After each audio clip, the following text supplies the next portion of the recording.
여러분 안녕하세요. 오랜만에 신학 산책으로 인사드립니다. 지금이 10월 마지막 주간이죠.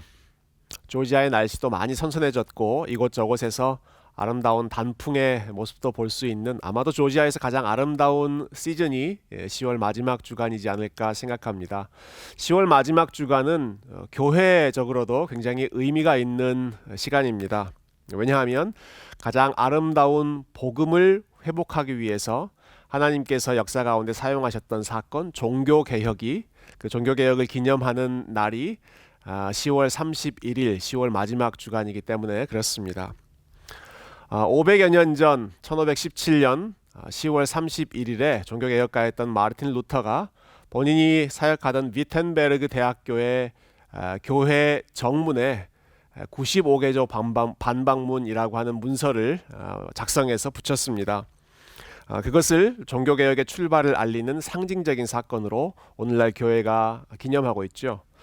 여러분, 종교개혁가 루터라고 하는 이름도 친숙할 것이고, 혹은 95개조 반박문이라고 하는 이 문서의 제목도 여러분이 들어보신 적이 있으실 것입니다. 그렇지만 실제로 그 95개조 반박문 속에서 루터가 무엇을 주장했고 무엇을 비판했는지에 대해서는 많은 분들이 제대로 알지 못하고 있는 것이 우리의 현실이죠.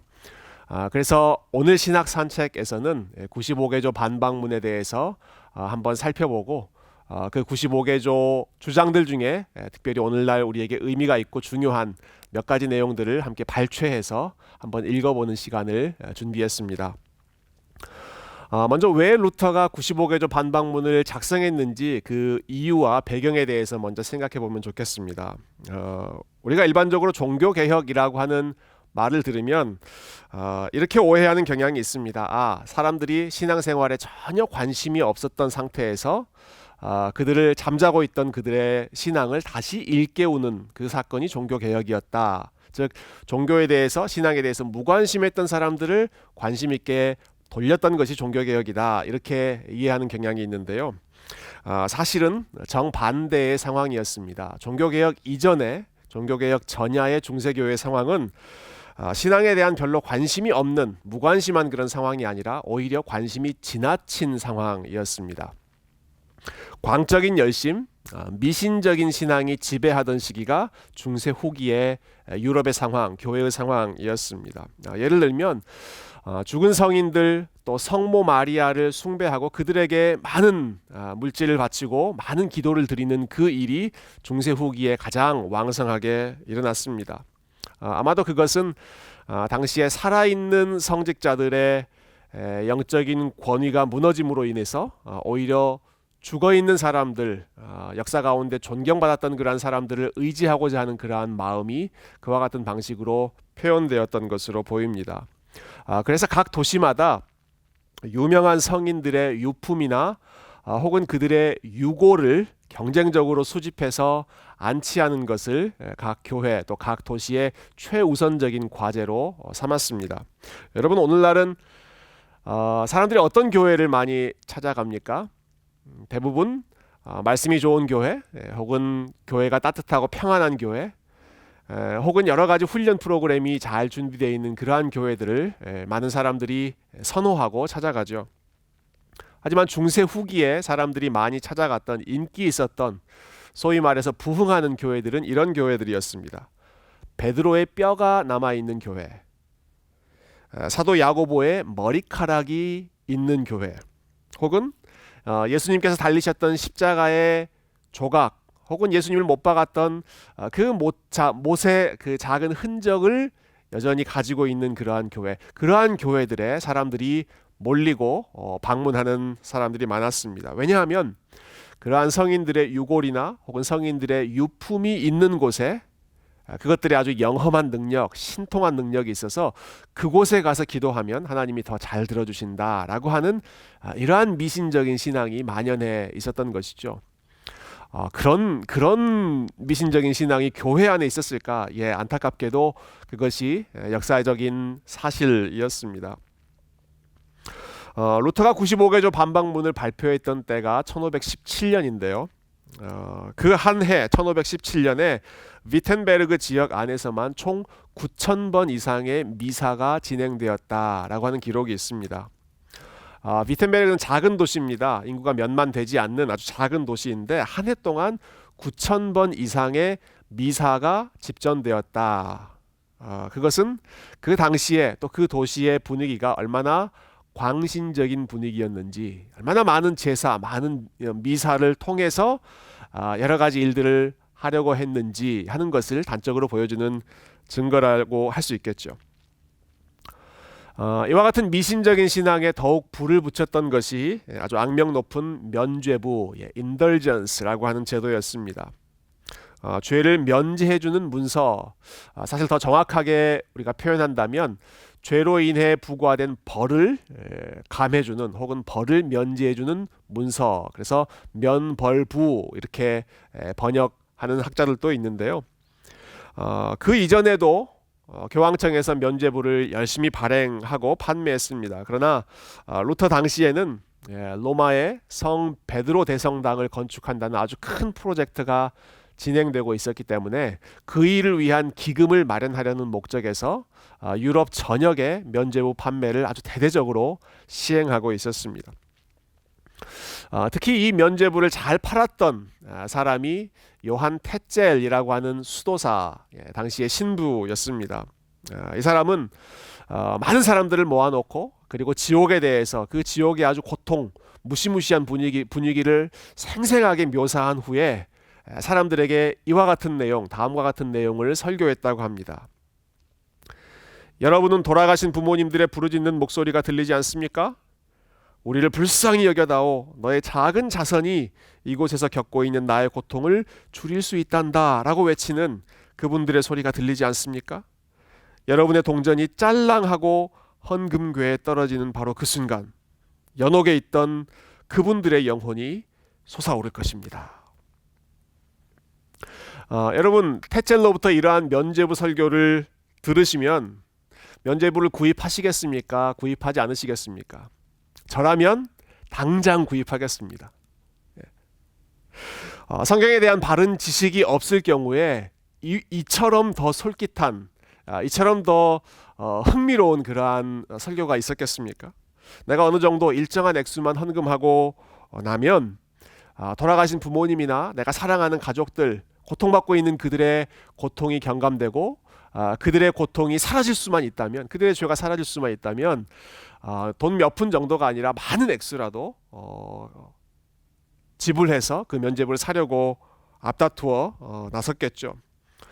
특히나 부모님에 대한 효심이 극진한 한국 사람들이야말로 이 면죄부를 구입하는 유혹에 가장 취약한 사람들이 아니었을까 한번 생각해 보았습니다. 사후 세계에 대한 불안함을 가지고 있고 그리고 돌아가신 분들에 대한 미안한 마음, 또 사랑하는 마음이 남아있는 사람들에게 이 면죄부는 뿌리치기 힘든 굉장히 큰 유혹이었던 것이죠. 그것을 이용해서 많은 사람들이 면죄부를 판매했던 것입니다. 테첼은 심지어 이렇게까지 설교하기도 했습니다. 당신이 아무리 엄청난 죄를 범했다 하더라도, 심지어 성모 마리아를 강간했다고 하더라도 면죄부는 당신의 죄에 대한 형벌을 면제할 수 있습니다.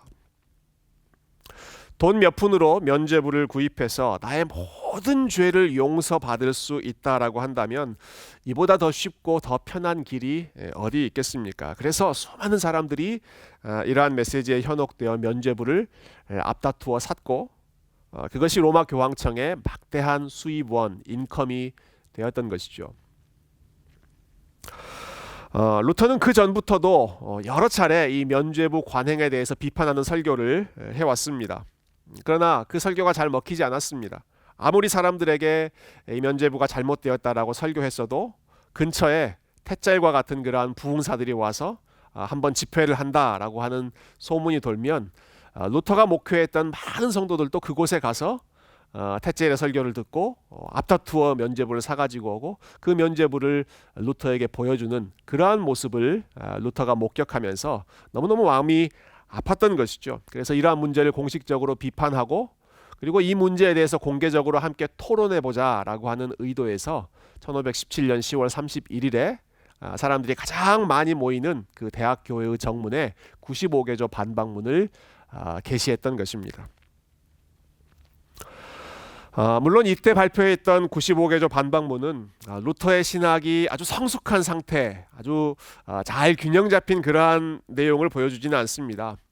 훗날 루터도 그런 말을 한 적이 있는데요. 내가 그때 발표했던 반박문에는 지금 생각하고 해보면 잘못된 내용, 바꾸고 싶은 그러한 내용들이 많이 있다. 이렇게 루터가 후회한 적도 있습니다. 그렇지만 그 내용이 아주 원숙한 신학자의 풍성한 깊이 있는 사고를 보여주는 결실은 아니라고 할지라도 거기에는 교회의 잘못된 관행에 대한 분노와 그리고 젊은 목회자의 열정이 담뿍 들어있는 아주 귀한 문서이죠. 자, 이제 루터가 이 95개조 반박문에서 실제로 어떤 내용을 주장했고 어떤 내용을 비판했는지 몇몇 중요한 부분들을 한번 읽어보는 시간을 갖도록 하겠습니다. 먼저 1번과 2번 문장을 제가 한번 읽어보겠습니다. 1번, 우리 주 예수 그리스도께서 회개하라고 하셨을 때 이는 믿는 자의 삶 전체가 회개하는 삶이어야 함을 말씀하신 것이다. 이 회개하라는 말씀이 고해성사, 즉 사제에 의해 수행되는 고백, confession과 보속 행위, satisfaction으로 이해되어서는 안 된다. 95개조 반박문의 가장 핵심되는 주제는 참된 회개는 도대체 무엇인가? 라고 하는 질문이었습니다. 참된 회개가 무엇인가? 당시의 중세교회는 회개를 일종의 3단계로 가르쳤습니다. 먼저는 어떤 죄를 지으면 그 죄에 대해서 마음으로 슬퍼하는 것, 그리고 그 다음에는 그 행위에 대해서, 잘못한 행위에 대해서 사제에게 찾아가서 고해성사를 하는 것. 그러면 세 번째로 그 사제가 당신은 이런 죄를 지었으니까 이러이러한 일을 행함으로써 그 벌을 씻으십시오, 죄를 씻으십시오 라고 하는 일종의 assignment, 여러 가지 숙제들을 주었습니다. 그러한 일들을 행하는 것, 그것을 보속 행위, 영어로 satisfaction이라고 불렀는데요.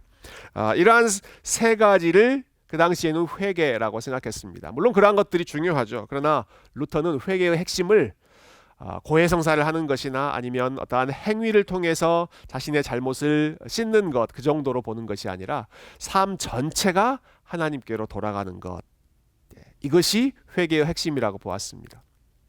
마음과 생각과 행동과 삶의 중심, 모든 것이 다시 하나님께로 돌아가는 것, 이것이 참된 회개이고, 그리고 이 회개는 어떤 일정한 기간에만 국한되는 것이 아니라, 어떠한 기간에만 사제에게 가서 고해성사를 하는 것이 아니라 신자의 삶 전체, 일평생의 기간이 계속해서 하나님께로 돌아가야 하는 회개의 기간이다 라고 하는 것이죠. 루터가 보기에 당시 중세교회가 가르쳤던 회개의 원리 혹은 면죄부가 가지고 있는 의미는 이러한 일평생 동안 지속되어야 할 회개의 의미를 약화시키는 것이었기 때문에 루터는 그 부분을 가장 먼저 지적했습니다. 그 다음 몇 구절을 제가 한번 읽어보겠습니다. 그러므로 21번입니다. 인간이 교황의 면죄부를 통해 모든 형벌을 면하고 구원을 받을 수 있다고 말하는 면죄부 설교자들은 잘못을 범하고 있다. 24번, 대부분의 사람들은 벌로부터 구원이라는 어마어마하고도 무분별한 약속에 의해 기만당하고 있는 것이다. 27번, 돈이 연복외에 짤랑하고 떨어지는 순간 영혼이 연옥으로부터 풀려난다고 말하는 이들은 단지 인간적인 교리를 가르치는 것이다. 28번, 돈이 연복외에 짤랑하고 떨어지면 욕심과 탐욕도 분명히 증가한다. 그리고 교회의 중보 결과는 오직 하나님의 손에 달려있다. 루터가 보기에 면죄부 판매가 악한 아주 중요한 이유는, 첫 번째는 하나님만이 하실 수 있는 죄 사함의 권한을 교황도 할 수 있다, 어떤 사람도 할 수 있다라고 생각하는 것이었고요. 비슷한 맥락에서 또 다른 것은 하나님과 죄인들 사이를 회복할 수 있는 유일한 중보자가 예수 그리스도이신데, 예수 그리스도 이외에 다른 것이, 그것이 면죄부가 되었든 아니면 교황의 선언이 되었든 그러한 것들이 그리스도가 가지고 있는 중보자로서의 독점적인 권한을 갈취하는, 빼앗아 버리는 일이 면죄부 판매였기 때문에 그것을 심각하게 보았던 것이죠. 이것이 중세교회에서 관행으로 행하여졌던 여러 가지 종류의 성인 숭배 혹은 성모 마리아 숭배와 똑같은 맥락에서 비판받을 수 있는 부분입니다. 물론 경건하게 살았던 성인들은 우리가 존경해야 할 위인들이고 그들의 경건한 모습, 경건한 삶을 우리가 따라가야 할 믿음의 선배로서 아주 중요한 위치를 차지하고 있습니다. 또 예수님의 어머니이셨던 마리아 역시도 순종의 사람이었죠. 천사가 와서 하나님의 뜻을 말했을 때 주의 말씀대로 이루어질 것입니다 라고 순종하며 그 뜻에 자신의 삶을 맡겼던 사람이 마리아였습니다. 아주 훌륭한 믿음의 사람이었죠. 그러나 아무리 훌륭한 마리아 혹은 성인이라고 할지라도 그들이 예수 그리스도께서 가지고 계신 만큼의 의로움을 가지고 있지 못하고, 그리고 예수님만 하실 수 있는 하나님과 죄인 사이의 그 회복의 역사를 할 수는 없습니다. 그러나 중세교회에 이러한 것들이 가능하다고 많은 사람들이 가르쳤기 때문에 종교개혁은 그 유일한 중보자 되신 그리스도의 위치를 다시 되찾으려고 했던 것이죠. 교황도 안 되고 성인들도 안 되고 면죄부는 더더욱 그리스도의 자리를 대신할 수 없다라는 것입니다. 그 다음 몇 문장 또 읽어보겠습니다. 31번, 실제로 면죄부를 사는 사람은 실제로 회개를 하는 사람만큼이나 드물다. 극히 소수에 불과하다. 진정으로 회개하는 그리스도인은 면죄부 없이도 죄와 벌로부터 완전한 사함을 받을 수 있다. 진정한 그리스도인은 살았든 죽었든 모든 그리스도의 축복과 교회에 참여하게 된다. 이는 면죄부 없이도 하나님이 그에게 허락하신 것이다. 역시 앞의 내용과 연결되는 주장인데요. 유일한 중보자 되신 그리스도 안에서 죄를 고백하는 사람은 그 어떤 죄라도 용서받을 수 있지만 면죄부는 그 역할을 할 수 없다라는 것이죠. 사도 요한이 요한일서 2장에서 고백한 것처럼 만일 누가 죄를 범하여도 아버지 앞에서 우리에게 대언자가 있으니 곧 의로우신 예수 그리스도시라. 그는 우리 죄를 위한 화목제물이니 우리만 위할 뿐 아니요 온 세상의 죄를 위하심이라. 우리의 죄를 사할 수 있는 것은 우리를 위하여 서 계시는 대언자 예수 그리스도밖에 없습니다. 면죄부를 사는 것이 실제로 회개하는 그 삶을 대체할 수 없다라는 사실이죠. 그 다음 43번부터 46번도 참 의미가 있는 내용인데요. 한번 읽어보겠습니다. 그리스도인 가난한 자에게 나누어 주고 꾸고자 하는 자에게 꾸어주는 것이 면죄부를 사는 것보다 선한 행위임을 알아야 한다. 사랑은 행함으로써 더욱 커지고 인간은 이를 통해서 더욱 선해지나 면죄부를 통해서는 인간이 선해질 수 없고 단지 벌을 면할 뿐이기 때문이다. 궁핍한 사람을 보고도 이를 지나치며 면죄부를 사는 사람은 교황의 면죄부가 아니라 하나님의 진노를 사는 것임을 그리스도인들은 알아야 한다. 그리스도인들은 생계에 충분한 여유를 갖고 있지 않는 한 자신의 가족을 위해 충분히 저축하여야 하며 결코 이를 면죄부에 낭비하여서는 안 된다는 것을 알아야 한다. 루터가 중요하게 생각했던 부분은 면죄부라고 하는 이 관행, 이러한 제도가 우리가 이 땅에서 행해야 할 윤리적인 의무를 약화시키고 소홀하게 만드는 핑계가 된다라고 하는 부분이었습니다. 아주 탁월한 종교개혁 신학자가 종교개혁의 의미를 다음과 같이 설명한 적이 있습니다. 종교개혁의 예배는 죽은 자들을 위한 산자들의 미사를 산자들을 위한 섬김으로 바꾸었다. 다시 한번 읽어볼게요. 종교개혁의 예배는 죽은 자들을 위한 미사에서 살아있는 자들을 위한 섬김으로 바꾸었다. 여러분, 중세교회가 연옥이라고 하는 교리를 통해서 또 면죄부라고 하는 관행을 통해서 돌아가신 사람, 죽은 사람들에 대한 의무, 책임, 사랑, 이러한 것들을 강조했다고 한다면 종교개혁은 이 땅에 살아있는 사람들을 향한 사랑과 책임을 강조했습니다. 성도의 교제, 참된 성도의 교제는 죽은 사람들과의 교제, 혹은 죽은 사람들을 위해서 뭔가를 하는 것, 혹은 죽은 사람들로부터 어떠한 도움을 받는 그런 것이 아니라 진정한 성도의 교제는 이 땅에 살아있는 그리스도로 인하여서 성도라고 부름받는 살아있는 사람들이 함께 교제하고 사랑하고 서로를 돕는 것, 섬기는 것, 이것이 진정한 성도의 교제인 것이죠. 그래서 루터는 이 95개조 반박문에서 죽은 사람을 위해서 면죄부 하나를 사는 것보다 가난한 사람에게 그 돈으로 도와주고 섬김의 삶을 사는 것이 훨씬 더 아름답고 귀한 일이라고 가르쳤습니다.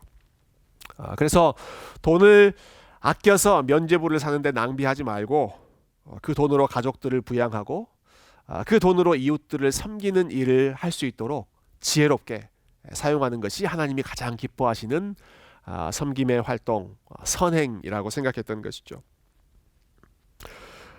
그 다음 53번 제가 한번 읽어볼게요. 면죄부 판매를 위해서 교회에서 하나님의 말씀 전파를 금하는 교황은 그리스도의 적이다. 설교에 있어서 하나님의 말씀보다 면죄부에 더 많은 시간을 할당하는 것은 하나님의 말씀을 훼손하는 것이다. 루터는 면죄부와 같은 이런 악한 관행이 당시 교회에 만연해 있는 핵심적인 이유로 말씀을 모르기 때문이다 라고 생각했습니다. 말씀이 올바로 선포되지 않았기 때문이다.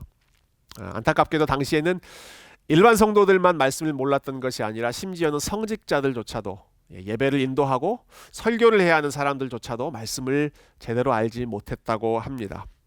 그들조차도 성경을 제대로 읽지도 못했을 뿐더러 지식이 없었던 것이죠. 그래서 한 연구에 따르면 당시의 성직자들 중에 절반 이상이 주기도문을 외우지 못하고 사도신경을 외우지 못하고 십계명에 무슨 내용이 있는지를 기억하지 못했다. 너무너무 안타까운 현실이죠. 그와 같이 빈약한 목회자들을 통해서 그와 같이 빈약한 강단에서 그와 같이 말씀이 부족한 상황에서 이러한 면죄부든 여러 가지 인간적인 잘못된 관행들이 만연했던 것은 어찌 보면 당연한 일인지도 모르겠습니다. 그래서 루터는 무엇보다 예배 가운데 하나님의 말씀을 충실하게 설교하는 일을 우선순위로 두었고, 그리고 성경을 사람들이 읽을 수 있는 자국어로 번역하는 것, 루터로서는 독일어로 번역하는 것을 또 중요하게 생각했고요.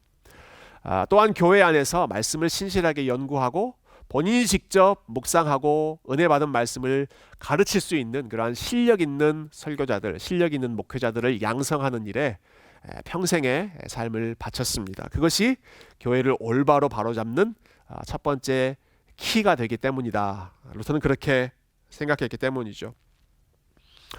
마지막으로 95개조 반박문의 결론 부분을 제가 한번 읽고 이 시간을 마무리하고 싶습니다. 92번부터 95번까지의 내용인데요. 그리스도의 백성들을 향하여 평안하지도 않은데 평안하라 평안하라 하는 모든 선지자들은 다 물러가야 한다. 그리스도의 백성들에게 십자가가 없는 곳에서 십자가를 외치는 모든 선지자들에게 축복이 있을 것이다. 그리스도인들은 머리이신 그리스도를 형벌, 죽음, 그리고 지옥을 거치면서 부지런히 따르도록 교훈되어야 한다. 그러므로 하늘나라는 평화에 대한 잘못된 확신을 통해서가 아니라 많은 고난을 통해서 들어가게 된다는 것을 확신하여야 한다.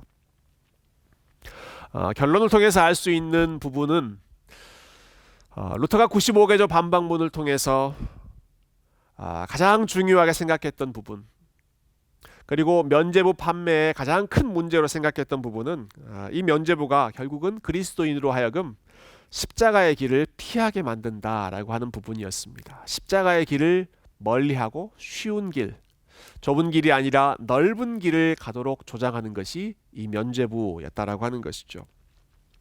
누구든지 나를 따라오려거든 자기를 부인하고 자기 십자가를 지고 나를 따를지니라 하셨던 것이 제자들을 향한 예수님의 초청이었는데, 그러나 면죄부는 십자가를 멀리하고 편한 길로 가도록 사람들을 부추겼습니다. 돈 몇 푼으로 죄의 사함을 구입하고 그리고 돈 몇 푼으로 구원을 구매함으로써 하나님의 은혜를 그 귀한 은혜를 아주 값싼 은혜로 전락시켜 버린 것이 면죄부가 보여주는 단적인 현상이었죠. 여러분, 오늘날은 루터가 살던 그 500년 전의 시대처럼 면죄부 판매가 우리 눈에 두드러지게 나타나는 그런 시대는 아닙니다. 하지만 그리스도의 십자가를 지고 따라가는 제자의 삶이 없이 편한 기독교, 그리고 값싼 은혜를 조장하는 그러한 위험은 예나 지금이나 여전히 남아 있습니다. 루터가 95개조 반박문을 통해 외쳤던 그의 목소리가 여전히 이 시대에도 기억되어야 할 이유가 바로 여기에 있는 것이죠. 종교개혁은 이렇게 시작됐습니다. 종교개혁은 이러한 문제의식을 가지고 시작되었습니다. 잘못된 미신적인 신앙을 성경적인 진리로 바로잡으려고 했고, 예수 그리스도 이외에는 그 어떤 것도 중보자의 자리, 예수 그리스도의 자리에 서 있지 않도록 그 모든 것들을 몰아내려고 했고, 그리고 무엇보다 십자가와 자기 부인이 없는 편하고 쉬운 기독교가 아니라 십자가를 지고 따라가는 참된 제자의 삶을 회복하려고 했던 것이 루터가 고민했던 참된 기독교의 원리, 그리고 종교 개혁의 정신이었습니다. 종교 개혁의 출발을 기념하는 10월의 마지막 주간에 다시 한번 95개조 반박문에 나와 있었던 종교 개혁의 첫 번째 원리들, 우리가 무엇을 회복해야 할 것인지를 다시 한번 기억하고 제자로서의 삶을 한 번 더 헌신하는 우리 세교의 모든 성도님들이 되시기를 주님의 이름으로 축복드립니다. 감사합니다.